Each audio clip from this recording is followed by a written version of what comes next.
मोकातील गुन्हेगार सूरज साखरे याच्यावर क्रांतिसिंह नाना पाटील नगर चौकाजवळ गोळीबार झाला होता। त्यानंतर पोलिसांनी हल्लेखोर रफिक मुल्ला आणि शहाबाज मुल्ला यांना अटक केली आहे। त्यानंतर या हल्ल्यामध्ये एसटी गँगचा राकेश कारंडेचं नाव पुढे आल्यानं पोलिसांनी त्याला सोमवारी उचललं।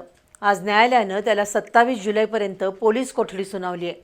साखरेच्या खुनाची नेमकी सुपारी कुणी घेतली, पिस्तूल कुठून उपलब्ध झालं, हे प्रश्न अजून तरी अनुत्तरित आहेत। सूरज साखरे या मोकातील गुन्हेगारावर गोळीबार झाला। त्यानंतर पोलिसांनी रफिक मुल्ला आणि शहाबाज मुल्ला या दोघांना अटक केली। पण साखरेवरील गोळीबारामागे नेमका कुणाचा हात आहे याचा पोलीस तपास करतायत। हल्ला नेमका कोणत्या कारणासाठी झाला, त्याला पूर्ववैमनस्याची, आर्थिक बाबीची की अनैतिक संबंधाची किनार आहे का, याचाही पोलीस शोध घेतायत। अशा परिस्थितीत सूरज साखरे गोळीबार प्रकरणी पोलिसांनी एसटी गँगच्या राकेश कारंडेला ताब्यात घेतलंय। न्यायालयानं त्याला 27 जुलैपर्यंत पोलीस कोठडी सुनावली आहे।